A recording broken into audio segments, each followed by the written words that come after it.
नमस्कार, video bulletin में आप सभी का स्वागत है। पेश है आज के मुख्य समाचार। भिडल बियाणी शिक्षा संस्था में नौकरी देने के बहाने 15 लाख रुपए वसूल करते हुए जालसाजी करने और पैसा लेने के बाद पुंडलिक जाधव का अपहरण कर उसे बंधक बनाकर उससे मारपीट करने के मामले में प्रशांत राठी को अदालत से मिली गिरफ्तारी पूर्व अग्रिम जमानत को खारिज करवाने हेतु आज फ्रेजरपुरा पुलिस द्वारा स्थानीय अदालत के समक्ष अपना से दाखिल किया गया, जिसमें फ्रेजरपुरा पुलिस का कहना रहा कि महल्ले दंपत्ति के साथ हुई जालसाजी व पुंडलिक जाधव के साथ हुई मारपीट के मामले सहित बियाणी शिक्षा संस्था में पैसे लेकर नियुक्ति व नौकरी देने से संबंधित चल रही अनियमितताओं के साथ प्रशांत राठी का सीधा संबंध है, जिससे पूछताछ करते हुए पूरे मामले की जानकारी हासिल करना बेहद जरूरी है। अतः अदालत ने प्रशांत राठी को दी गई अग्रिम जमानत को खारिज करना चाहिए, जिसके बाद अदालत ने इस मामले की सुनवाई शुरू करने के लिए 6 मार्च की तारीख तय की है। इसी बीच इस मामले में पुलिस द्वारा गिरफ्तार किए गए बबलू गाड़े, अंकुश मेश्राम व कुंदन शिरकरे नामक 3 आरोपियों की पुलिस कस्टडी रिमांड की अवधि खत्म होने के बाद तीनों आरोपियों को पुलिस ने एक बार फिर स्थानीय अदालत के समक्ष पेश किया, जहां से अदालत ने तीनों आरोपियों को न्यायिक हिरासत के तहत सेंट्रल जेल रवाना कर दिया है। प्रधानमंत्री नरेंद्र मोदी पश्चिम विदर्भ के यवतमाल जिले में कल 2 घंटे के दौरे पर आ रहे हैं। वे यवतमाल के पास भारी गांव में आयोजित महिला सम्मेलन को संबोधित करने के साथ ही क्षेत्र की विभिन्न योजनाओं का लोकार्पण व शिलान्यास ऑनलाइन तरीके से करेंगे। पीएम मोदी के दौरे के मद्देनजर यवतमाल जिले में एसपीजी का विशेष दस्ता आज ही पहुंच गया है और आज से ही पूरे जिले में सुरक्षा व्यवस्था को चाक चौबंद कर दिया गया है। राज्य भाजपा के तमाम बड़े पदाधिकारी भी इस आयोजन हेतु आज सुबह से ही यवतमाल पहुंचने शुरू हो गए। साथ ही इस आयोजन को लेकर यवतमाल जिले सहित पश्चिम विदर्भ क्षेत्र के भाजपा पदाधिकारी और कार्यकर्ता काफी उत्साह में दिखाई दे रहे हैं। पीएम मोदी कल दोपहर दिल्ली से विशेष विमान के जरिए नांदेड़ हेतु प्रस्थान करेंगे और नांदेड़ विमानतल पर उतरने के बाद हेलीकॉप्टर में सवार होकर यवतमाल विमानतल आएंगे। यवतमाल विमानतल से पीएम मोदी का काफिला भारी गांव स्थित सभा स्थल पर पहुंचेगा, जहां पर बनाए गए विशालकाय पंडाल में महिला बचतगढ़ सम्मेलन को पीएम मोदी द्वारा संबोधित किया जाएगा और वे वहीं से विविध विकास कामों का ऑनलाइन लोकार्पण व भूमि पूजन करेंगे। इस सम्मेलन में 2 लाख से अधिक महिलाओं व कार्यकर्ताओं की उपस्थिति रहने का अनुमान है।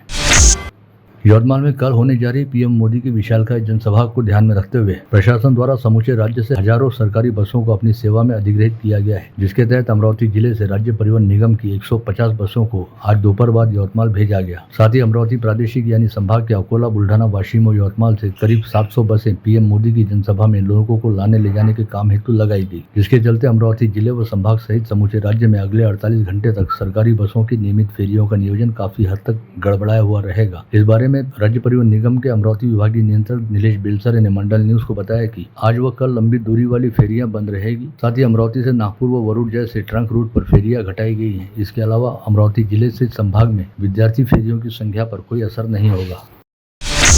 राज्य के उप मुख्यमंत्री व वित्त मंत्री अजित पवार ने विधानमंडल में अंतरिम बजट रखा, जिसमें उन्होंने अमरावती शहर सहित जिले को बिल्कुल निराश नहीं किया। अमरावती जिले में अंग्रेजों के समय से चली आ रही मूर्तिजापुर यवतमाल शकुंतला रेलवे के विकास हेतु आधा फंड देने की घोषणा पवार ने बजट प्रस्तुत करते हुए की। साथ ही उन्होंने रिद्धपुर में मराठी विद्यापीठ के लिए बजटीय प्रावधान भी किया। यह विद्यापीठ आगामी 1 जून से शुरू करने का राज्य सरकार द्वारा प्रयास किया जा रहा है। राज्य के डिप्टी सीएम व वित्त मंत्री अजित पवार ने अमरावती के बेलोरा विमानतल पर नाइट लैंडिंग शुरू करने हेतु आवश्यक फंड का प्रावधान किया है, जिसके चलते आगामी कुछ समय में यहां पर रात के समय विमान लैंड कर सकेंगे। यह जानकारी स्थानीय विधायक सुलभा खोड़के द्वारा दी गई। साथ ही उन्होंने अमरावती जिले के लिए आवंटित फंड हेतु वित्त मंत्री अजित पवार के प्रति आभार ज्ञापित किया।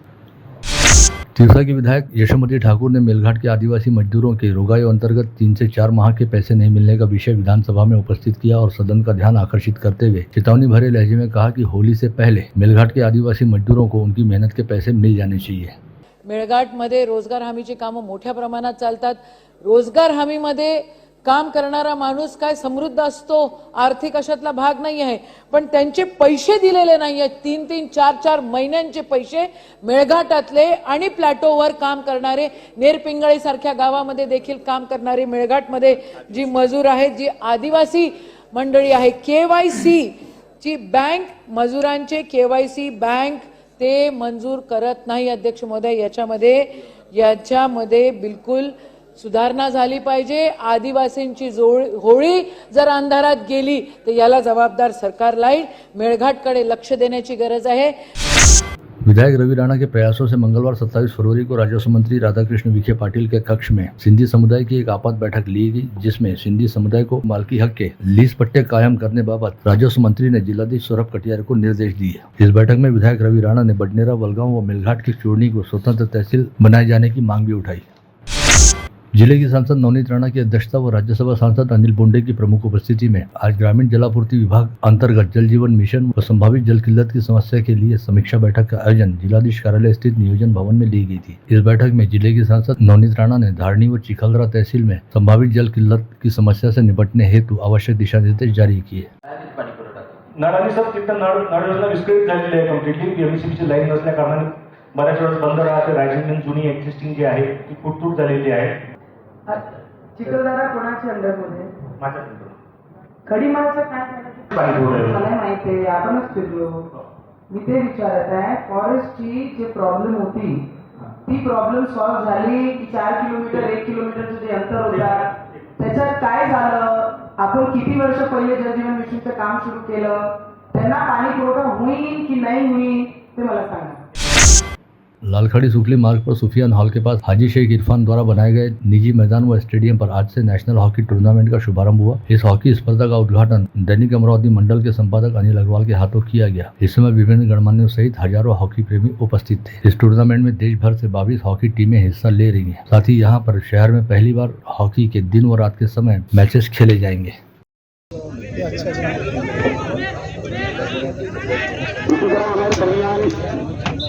बहुत सारे हमारे पत्रकार बंधु सहवाल भाई और बुजुर्ग लोग जिनके नाम में नहीं जानता हूँ, मैं उनका इस्तेमाल करता हूँ। हमारे दरमियान मौजूद हैं। जोर से बताओ पीछे पीछे सॉरी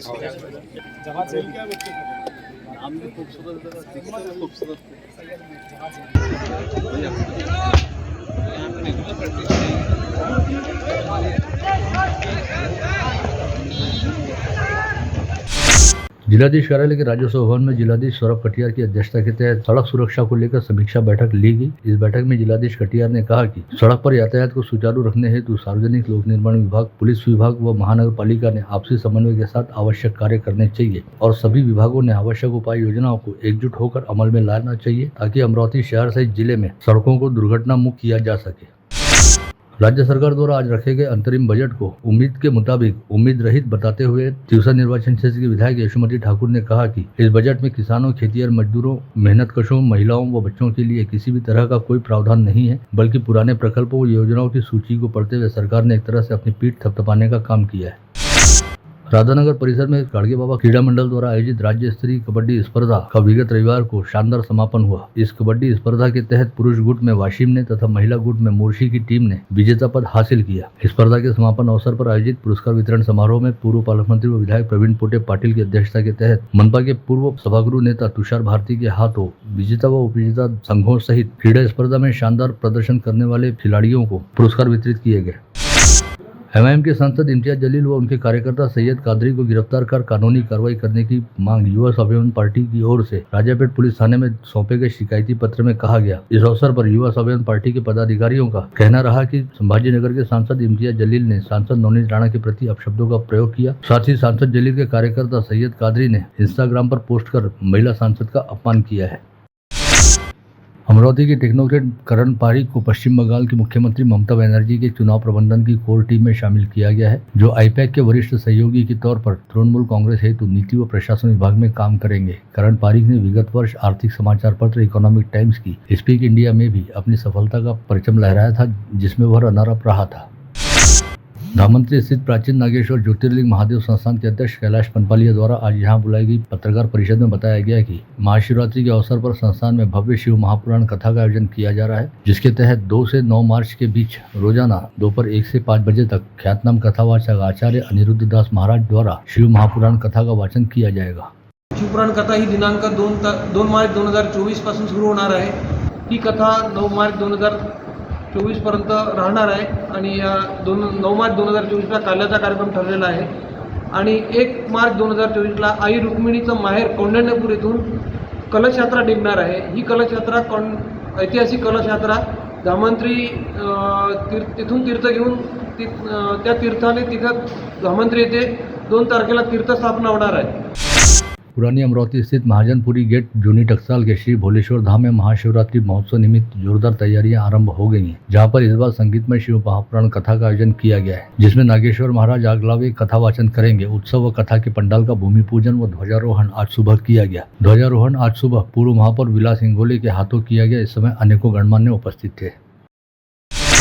भीम ब्रिगेड संगठन द्वारा आज पुलिस आयुक्त नवीन चंद्र रेड्डी को सौंपे गए ज्ञापन में कहा गया कि गणोजा देवी गांव में अवैध शराब व वर्ली धंधे जैसे अवैध व्यवसाय बड़े पैमाने पर फल फूल रहे हैं, जिससे गांववासी काफी परेशान हो गए। गांव में पनप रहे इन अवैध धंधों को पुलिस कर्मचारियों का भी वरदहस्त प्राप्त है। 1 वर्ष अगोदर सर्व गावातील महिला भगिनींनी, आमच्या आई भगिनींनी जेव्हा ग्रामपंचायत तंटामुक्ती अध्यक्ष यांना बैठक घेतली यांच्यासोबत, तेव्हा गावातील दारू ही 1 दिवस बंद ठेवण्यात आली। मात्र दुसऱ्या दिवसापासून आणखी दारूला सुरुवात झाली आणि त्या दिवसपासून आजपर्यंत दारू ही मोठ्या प्रमाणात तिथं व्यवसाय चालू आहे। आणि आमचं एवढंच मागणं आहे, आम्ही ह्या संघटनेला आणि पोलीस आयुक्ताला आमच्या गावामधली गणोजा देवी इथली दारू बंद करावी एवढीच मागणी आहे। ती मागणी आमची भातखली पोलीस स्टेशनमधून फेटाळली आहे आणि आम्ही तिथं आमची मागणी अमरावती पोलीस आयुक्ताला इथं घेऊन आलो आहे। गंभीरपुर स्थित खेत भूमापन क्रमांक 22 में रेलवे की खाली पड़ी जमीन मुस्लिम समाज की विधवा महिलाओं को अनुदान स्वरूप देने की मांग वंचित बहुजन महिला आघाड़ी की मेराजुन्निसा ने जिलाधीश व मनपा आयुक्त को सौंपे ज्ञापन में की है। नागपुरी गेट स्थित मनपा हिंदी कन्या विद्यालय में 24 फरवरी को मनपा के अग्निशमन विभाग द्वारा शालेय बच्चों को प्रशिक्षण दिया गया, जिसमें स्कूली छात्राओं को आग लगने के बाद उसे बुझाने और आग से बचने का हुनर सिखाया गया। माहेश्वरी पंचायत अंतर्गत माहेश्वरी महिला मंडल की ओर से गजानन महाराज प्रकट दिवस अवसर पर राधा कृष्ण मंदिर में गजानन विजय ग्रंथ पारायण का आयोजन सोमवार 26 फरवरी को किया गया।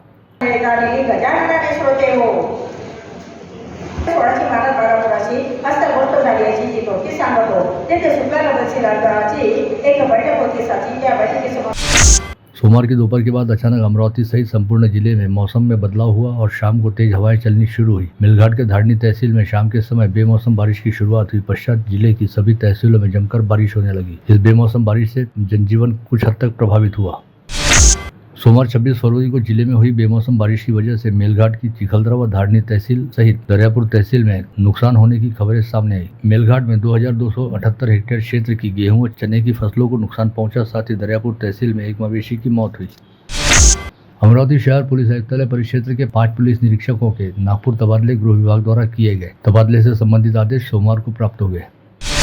हैदरपुरा परिसर में जिले की सांसद नवनीत राणा द्वारा किए गए विकास कामों की जानकारी देने हेतु फ्लेक्स लगाया गया था, जिसे रात के समय कुछ लोगों ने फाड़ते हुए परिसर में उत्पात मचाने की कोशिश की, जिसकी जानकारी मिलते ही पुलिस ने तुरंत मौके पर पहुंचकर सभी लोगों को घर भिजवाया और शांत रहने की अपील की। साथ ही इस मामले में लोगों को उकसाने को लेकर क्षेत्र के पूर्व पार्षद के खिलाफ प्रतिबंधक कार्रवाई की गई।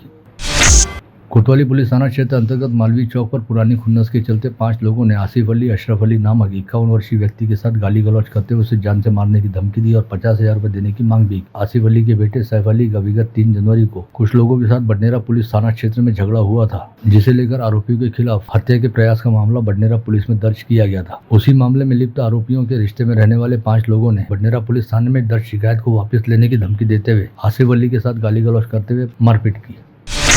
इरविन अस्पताल में नर्सिंग की इंटर्नशिप करने वाली 17 वर्षीय नाबालिग छात्रा का अपने दुपहिया वाहन पर पीछा करने के साथ ही तपोवन परिसर में रहने वाले अभिजीत झटाले ने उसे हाथ पकड़कर जबरन अपने दुपहिया पर बिठाने का प्रयास किया। साथ ही छात्रा द्वारा मना किए जाने पर उसके साथ धक्का मुक्की की। कोल्हापुरी गेट पुलिस थाना क्षेत्र अंतर्गत अकोली रोड परिसर में रहने वाली 32 वर्षीय महिला के घर में घुसकर विक्की गुप्ता व बंटी गुप्ता ने महिला व उसके पति के साथ गाली गलौज करते हुए जमकर मारपीट की। दोनों आरोपियों का कहना था कि उक्त महिला का उनके दामाद के साथ प्रेम संबंध चल रहा है। पुलिस मामले की जाँच कर रही है। अकेले व्यक्ति को देख उसे अपनी दुपहिया पर गांव छोड़ देने के बहाने बीच रास्ते में शराब पिलाकर लूटपाट करने वाले दरियापुर तहसील के हसनापुर गांव निवासी सुमित खांडेकर को ग्रामीण अपराध शाखा पुलिस के दल ने पकड़ने में सफलता प्राप्त। पुलिस ने आरोपी से चोरी के मोबाइल व सोने के आभूषण सहित 1,64,000 रुपए का माल जब्त किया। कोतवाली पुलिस थाना क्षेत्र अंतर्गत इरविन चौक के पास रविवार की आधी रात को शराब के नशे में धुत एक युवक ने अपनी कार तेज रफ्तार से चलाते हुए रोड डिवाइडर से भिड़ा दी। भिड़न के बाद यह कार पलटी हो गई। हादसे के बाद घटनास्थल पर नागरिकों की भारी भीड़ जमा हो गई। वहीं इस हादसे में रोड डिवाइडर पर सो रहे 5 लोग बाल बाल बच गए। पता चला कि पुराना बाईपास रोड स्थित अंबिका नगर के अष्टविनायक अपार्टमेंट में रहने वाला शुभम उबाड़ नामक 29 वर्षीय युवक तेज रफ्तार ढंग से कार चलाता हुआ कैंप परिसर से इरविन की ओर आ रहा था। अकोला की अकोट तहसील अंतर्गत चौहट्टा बाजार में रहने वाले राधेश्याम पाटकर नामक किसान की 14 टन क्विंटल तुअर इंदौर स्थित दाल मिल में पहुंचाने के लिए अपने ट्रक में लाद कर रवाना हुए श्री कृष्ण लटपटे ने ट्रक में लदी तुअर को प्रभारे बेच डाला और फिर ट्रक को चिखलदरा पुलिस थाना क्षेत्र अंतर्गत पोपटखेड़ के पास खाई में ढकेल कर जला दिया। साथ ही अपने ट्रक के साथ हादसा होने की सूचना चिखलदरा पुलिस को दी। वहीं तुअर भेजने वाले राधेश्याम पाटकर द्वारा दर्ज शिकायत के आधार पर जांच करते हुए अकोला की स्थानीय अपराध शाखा पुलिस ने एक दिन के भीतर पूरे मामले का पर्दाफाश किया और इस मामले में लिप्त 4 आरोपियों को हिरासत में लेने के साथ ही 13 लाख रुपए मूल्य की 12 टन तुअर व एक अन्य ट्रक को बरामद